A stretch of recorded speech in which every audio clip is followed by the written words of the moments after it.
Chegou Alma San, o Kia Soul que tem a sua cara, com design marcante e conteúdo completo, reúne conforto, conectividade e segurança. Escolha a cor e monte o seu como desejar. Kia Soul Alma San é na Kia Sun Motors. Na Ipiranga 8113 e Ceará 370.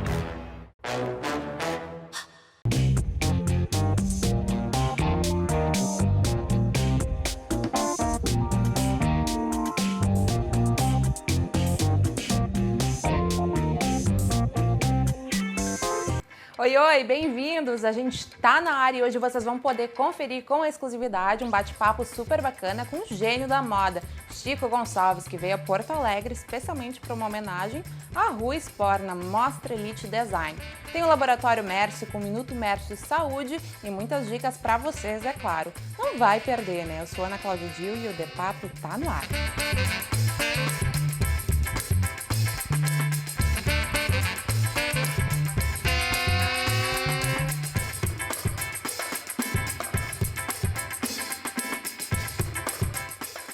Hoje o The Papo recebe o cara da moda no Rio Grande do Sul para falar de uma homenagem para o cara da alta costura do Rio Grande do Sul, Chico Gonçalves. Seja muito bem-vindo. Oba, muito obrigado. Eu estou vindo aqui a um convite do Henrique Steiner, que está fazendo um lindo trabalho, o Jador, que é um espaço fantástico. Eu aconselho até quem ainda não viu a Mostra Elite Design, dá um pulinho lá, para ver não só o trabalho dele, mas o trabalho dos diversos arquitetos que estão mostrando lá. Eu acho que isso para o Rio Grande do Sul é um orgulho de ter pessoas de tão bom gosto, de tanto estilo, porque é raro o estado que tem não só pessoas com tanto talento, mas mulheres bonitas como a Ana, que está aqui do meu lado, que realmente é um colírio dos olhos. Obrigada. Não, realmente, eu concordo absolutamente contigo. Tua vinda tem um propósito muito especial, Exato. né? Que é participar dessa homenagem simbólica aí do Henrique pro Rui, que foi uma grande figura do nosso estado e participou também muito do teu início, enfim, né? O Rui, quando eu comecei, eu tive uma fábrica chamada XC nos anos 80, comecei nos anos 70, mas o auge talvez da fábrica tenha sido nos anos 80. O Rui já era uma figura assim famosérrima aqui no Rio Grande do Sul, ele era, sem dúvida nenhuma, a personalidade maior da moda aqui.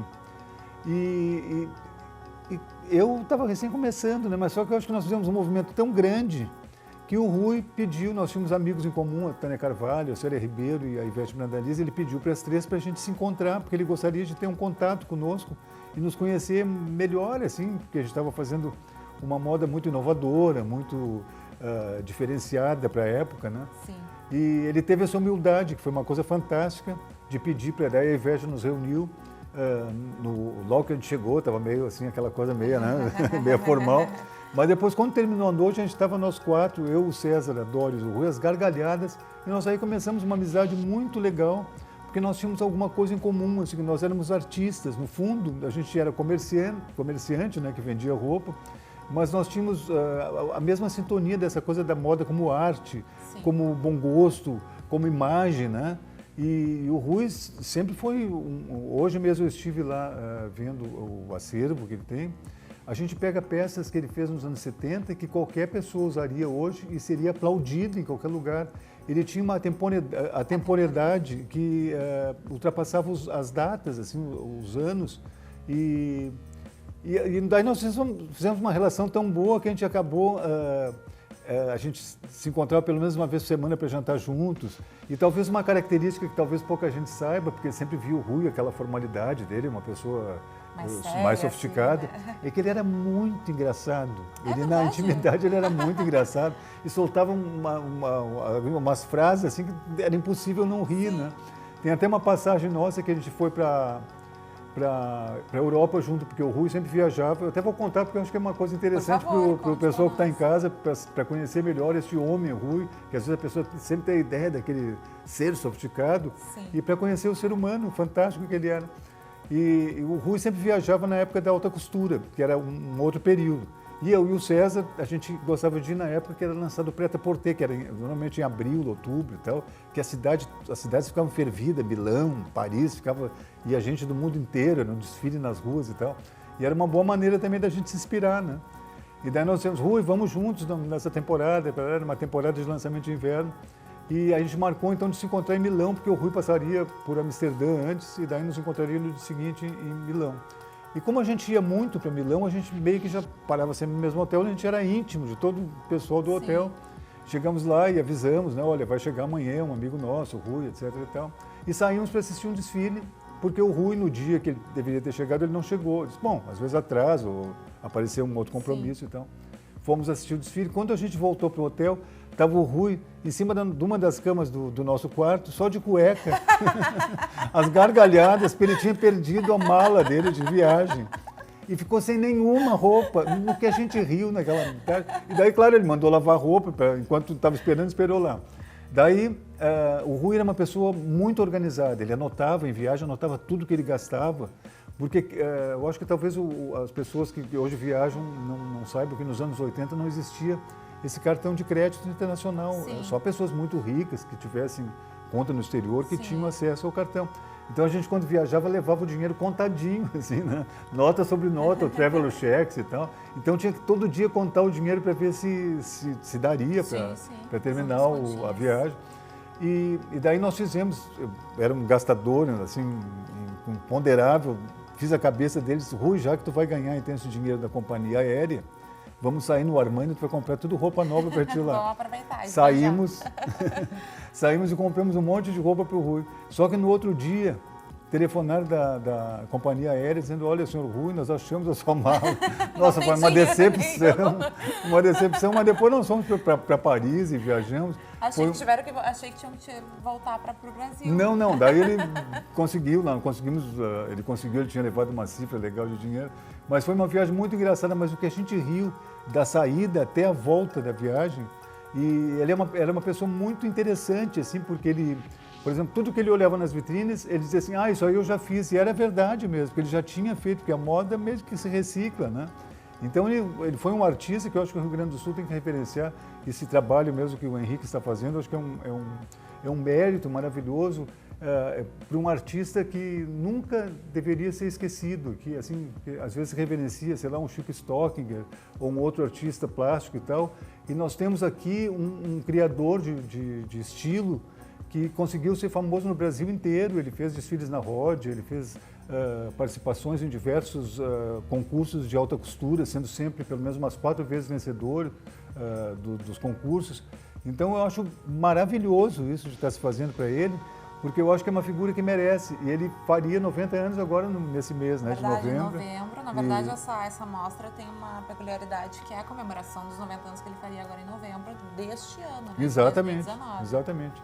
E fora isso, eu acho que o legado que ele deixou, hoje o Rio Grande do Sul é conhecido pela elegância, talvez porque ele ajudou nisso. Eu também ajudei de certa maneira, porque eu fiz uma marca que também foi reconhecida nacionalmente. Mas eu acho que foi através da facilidade que o Rui fez para nós, que éramos mais jovens, de fazer de Porto Alegre uma capital de lançamento, que proporcionou que a minha marca XC mais tarde fizesse sucesso. Tu achas que esse legado que ele deixou também influenciou no teu trabalho? Eu acho que influenciou, eu acho que poderá influenciar gerações futuras, assim, porque eu acho que ele deixou um acervo de roupas que pode ser pesquisada por qualquer jovem que está começando a sua carreira de estilista ou de designer de roupas, porque ele testou muitas coisas novas, ele passou por muitas décadas, então ele testou muitas modas. Então, por exemplo, no acervo dele tem peças dos anos 70, que tem toda aquela inspiração do pop art, tem peças dos anos 80 com toda aquela suntuosidade dos bordados, e ele tinha um trabalho de bordados muito bom. Por exemplo, eu vi lá uma peça que é um vestido todo dourado e bordado com dourado, que é uma coisa que a gente, quando fala, parece roupa de carnaval, né? Sim. Não, e ele dosava muito bem, assim.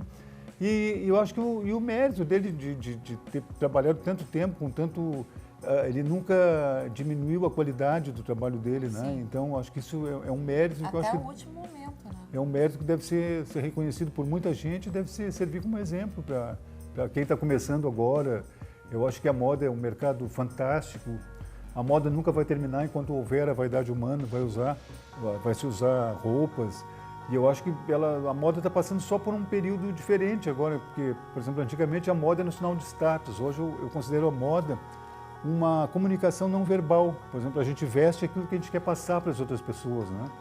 Se você quer ter uma aparência de sucesso, você vai se vestir de sucesso. Também se quiser ter uma aparência de esportivo, vai ser, ou até de fracassado, também você pode ter. Eu gosto de passar alegria, não deu para perceber, né? Deu, tá muito bonito, tá linda essa roupa. Obrigada. Então, eu acho que a moda cada vez mais vai ser uma comunicação, porque a gente vive em sociedades anônimas, né? Eu não sei quem mora do meu lado, às vezes no edifício, mas sei lá, pela maneira que a pessoa veste ou pela bolsa que ela carrega, ela dá sinais da pessoa que ela é, ou pelo menos o que ela pretende mostrar, né? A moda é muito diferente nos 3 principais lugares que tu moraste, né? Rio, São Paulo e Porto Alegre.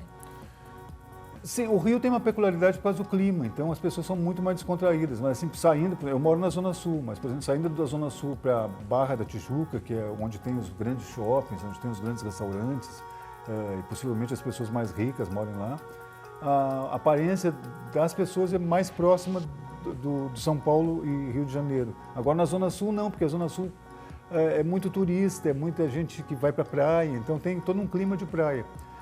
Acho que São Paulo e Rio Grande do Sul são muito próximos, porque a gente tem aqui a cultura do vestir, né? Porque onde tem inverno, a gente se educa no vestir, né? Porque quando chega o frio, tu tem que ter uma roupa de inverno, tem que ter, sei lá, um cachecol, uma luva, uma meia, enfim. Isso, de certa maneira, te dá mais cultura, não precisa andar sempre de bermuda e camiseta, né? Sim. Então, eu acho que isso, assim, e a vaidade, talvez das pessoas e a busca de status é muito parecida de São Paulo e Porto Alegre aqui, até porque meio que a colonização é meio similar, lá também eles tiveram uma colonização italiana muito forte, aqui no Rio Grande do Sul também. Então, eu acho que se assemelha muito o estilo de vestir, assim, né, pelas estações e tal.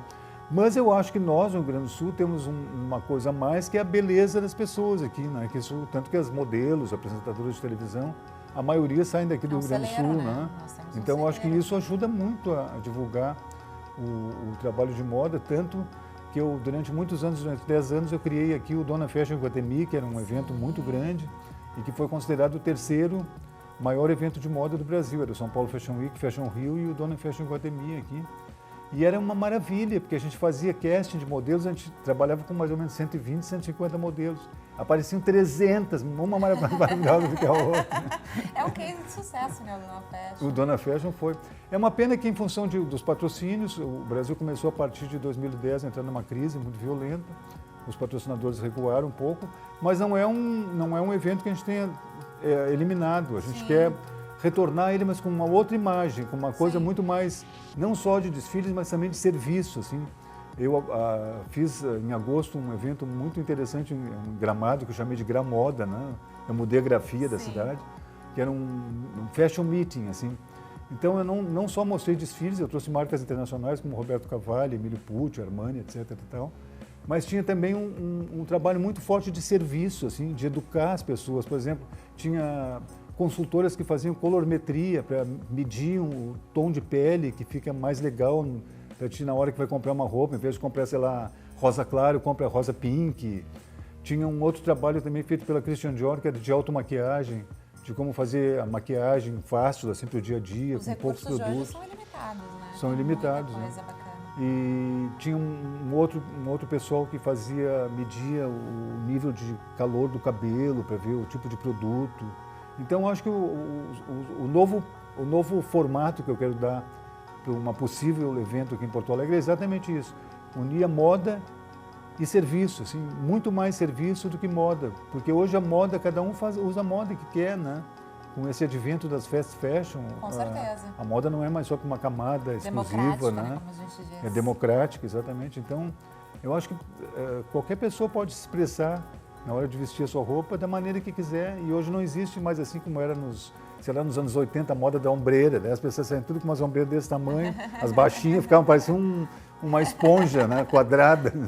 Hoje não, hoje eu acho que cada um coloca aquilo que acha que tem valor para a sua pessoa, que pode abrir portas, porque a roupa não serve só para melhorar a autoestima da gente, ela pode servir para a gente arrumar um emprego, né? Na hora que tu coloca uma roupa adequada à empresa, ou, sei lá, arrumar um namorado, sei lá, bota uma roupa mais sensual, né? Sai à noite, está na balada.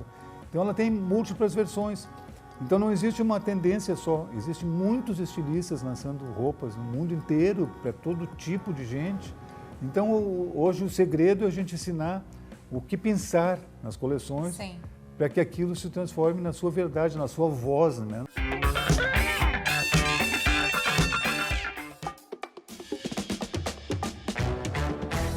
Chegou Soul Alma Sun, o Kia Soul que tem a sua cara, com design marcante e conteúdo completo, reúne conforto, conectividade e segurança. Escolha a cor e monte o seu como desejar.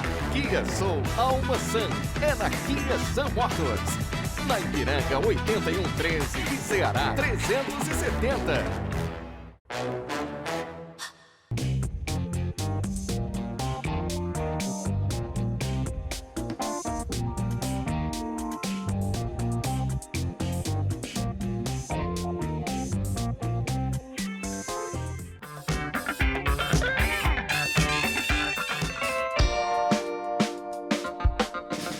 Olá pessoal, tudo bem? Tudo bem, Ana? No Minuto Médio Saúde de hoje nós vamos falar sobre vitamina D, a importância dela para a absorção do cálcio na formação dos nossos dentes e ossos.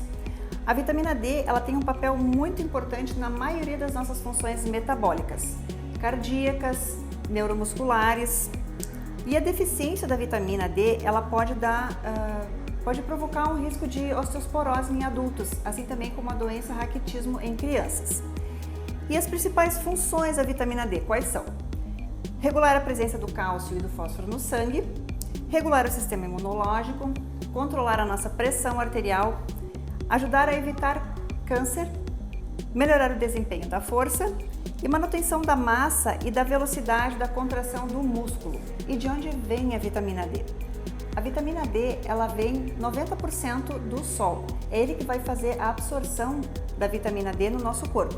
É importante que o indivíduo se exponha ao sol 3 vezes na semana, uma média de 15 a 20 minutos, no rosto, pescoço, mãos, braço e pernas. E um detalhe importante, sem filtro solar.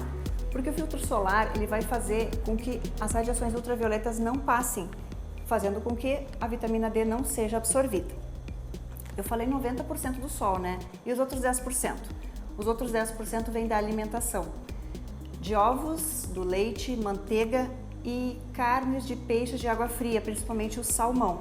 E também complementos vitamínicos, mas sempre importante, a gente frisa, um acompanhamento médico ou de algum profissional da saúde para orientar essa ingestão. E quais os benefícios da vitamina D? Ela ajuda então a absorver o cálcio, como eu falei no início, evitando a osteoporose, que é uma doença que vai enfraquecer os ossos, fazendo com que ossos como a bacia, costelas, fiquem mais suscetíveis a quebras. Ela também mantém o equilíbrio da pessoa, evitando quedas, e dá tonicidade muscular. E como que a gente detecta a falta? Através de exames laboratoriais. Pode ser dosada o cálcio na urina, que acompanha, se o cálcio estiver baixo, provavelmente a vitamina D também está baixa. A dosagem da própria vitamina D direto no sangue, que vai dar os níveis, como ela está no nosso organismo. E em crianças, ela pode se manifestar, como eu falei, no raquitismo, que é uma doença que dá perda muscular e perda óssea. E no adulto não tem muito como saber, o adulto não tem nenhuma manifestação de que essa vitamina D esteja baixa. Às vezes, esporadicamente, uma falta de equilíbrio. Mas isso, claro, com a ajuda de um profissional e dosagem de vitamina D e um check-up periódico, se resolve. Certo, pessoal? Por hoje seria isso. Espero que tenham gostado das dicas. Não deixe de nos acompanhar nas nossas redes sociais, lá no nosso canal do YouTube. E não se esqueça, o Minuto Mércio tem sempre a dica certa para ti. Tchauzinho!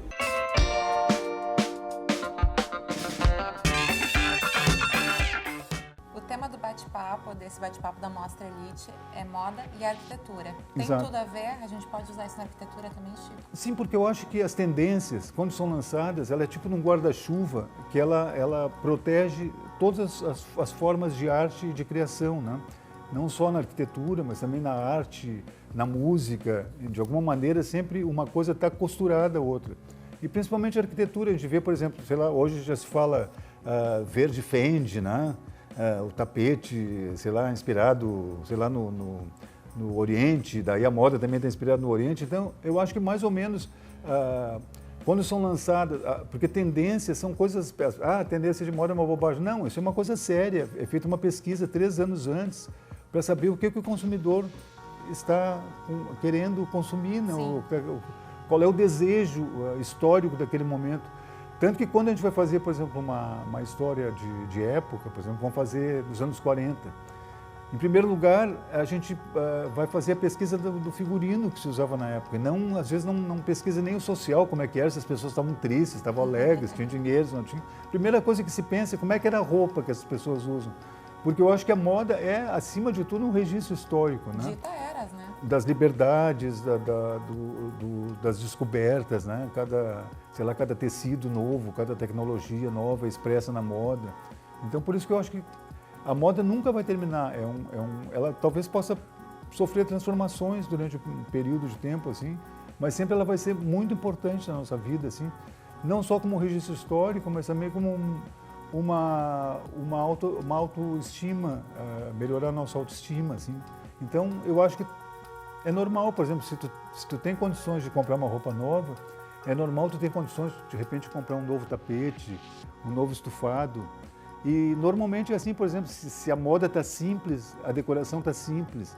Se a moda está rebuscada, barroco, normalmente a decoração. Então, elas mais ou menos casam na mesma história, né? Tanto que, por exemplo, tem grandes estilistas como Pierre Cardin, que a inspiração dele sempre foi na arquitetura, né? As formas dele eram arquitetônicas, eram geométricas e tal. E hoje em dia a própria Prada, né, faz sapatos baseados em arquitetura.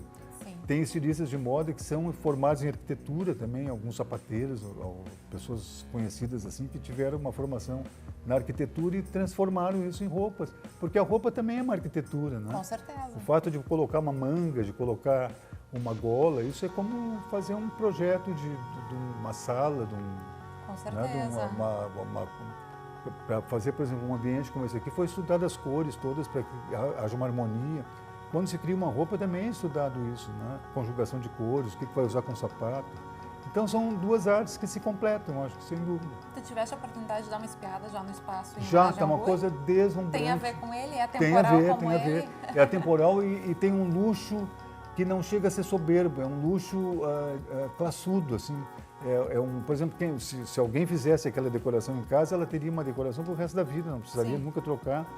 E o mais interessante, para quem não foi ver ainda, são a qualidade do que está sendo exposto lá. São quadros de alto valor, quadros do Picasso, tapetes. Como ele gostava. Mas fora esse ambiente, os outros ambientes também estão deslumbrantes, assim, vale a pena dar uma conferida. Eu acho que é uma oportunidade única aqui no Rio Grande do Sul de ter uma exposição dessa qualidade, assim, né? Recomendo. Tu que já trabalhaste em várias frentes, na produção, na criação, na comunicação também. Qual é a tua paixão, qual é a tua inspiração, o que te move?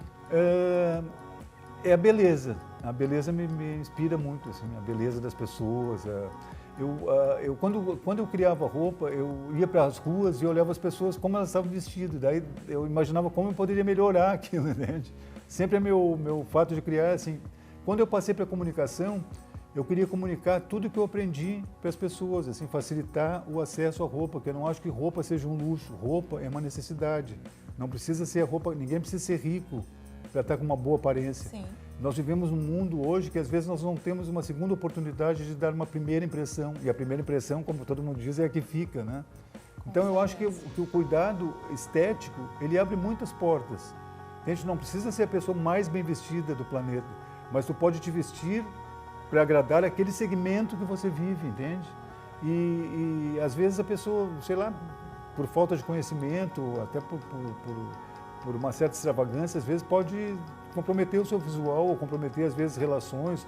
Você mesmo já deve ter visto muita gente dizer, aquela fulana é vulgar, né? Coitada, a gente nem conhece a pessoa. A gente fez uma avaliação, mas assim, existe uma pesquisa que comprova que 55% da avaliação que a gente faz das pessoas é visual. 55%, quer dizer, o resto é que depois você vai ver qual é a gente normalmente está acostumado a avaliar o produto pela embalagem, não pelo conteúdo, né? E nós temos, normalmente são 15 segundos que a gente leva para avaliar uma pessoa. Nos primeiros 15 segundos é o que tu vai achar, vai ter a definição daquela pessoa. Se tu tiver uma oportunidade depois de conhecer melhor a pessoa, tu pode mudar o teu conceito. Mas se nos primeiros 15 segundos tu achou que a pessoa ou está mal vestida, ou não está adequada aquelas verdades que você acha que são fundamentais, eu acho que às vezes relacionamentos não acontecem, relacionamentos profissionais hoje em dia, com a entrada das mulheres no mercado, como presidentes, como diretoras, como gestoras de RH, a aparência se tornou mais uma ferramenta de trabalho. Não adianta você ter se formado nos Estados Unidos ou ter não sei o que tem, se a sua aparência não é condizente com a empresa. Porque assim como uma empresa, por exemplo, faz uma logomarca e coloca aquela logomarca em tudo que é coisa, no papel, no cartão pessoal, em tudo que é coisa, ela também quer que os seus funcionários tenham essa logomarca de imagem para que transmitam para as outras pessoas aquela imagem da empresa. Representem o perfil. Exatamente. Né? Isso não é luxo, isso é uma necessidade profissional, ainda mais num momento competitivo desses. Quer dizer, a hora que você vai pedir um emprego, você pode, sei lá, o uso às vezes de um sapato errado ou de uma maquiagem em excesso, uma maquiagem teatral, às vezes pode impedir que um grande profissional seja selecionado em favor de um outro que esteja mais adequado aos valores da empresa, entende? É comprovado que a própria autoestima pessoal, né, muda muito de acordo com Certamente. a imagem que tu estás passando. Certamente. Você pode ver na hora que você compra uma roupa, é um valor inatingível, porque a hora que você veste aquilo, depois até pode perder o valor, mas que você veste, você se sente bem, você se sente com força. Por exemplo, se tem uma festa especial, principalmente as mulheres, né? Mas se você compra uma roupa que você se acha linda, você vai se sentir a rainha da festa, entende? E é a mesma pessoa que está ali, né? Mas apenas pela colocação de um vestuário que vai modificar sua imagem e que vai fazer com que ela seja melhor aceita, né? Onde ela estiver convivendo. A tua animação, a tua paixão, como eu disse, por isso é nítido realmente. Eu queria muito te agradecer a tua presença, por compartilhar um pouco a tua história.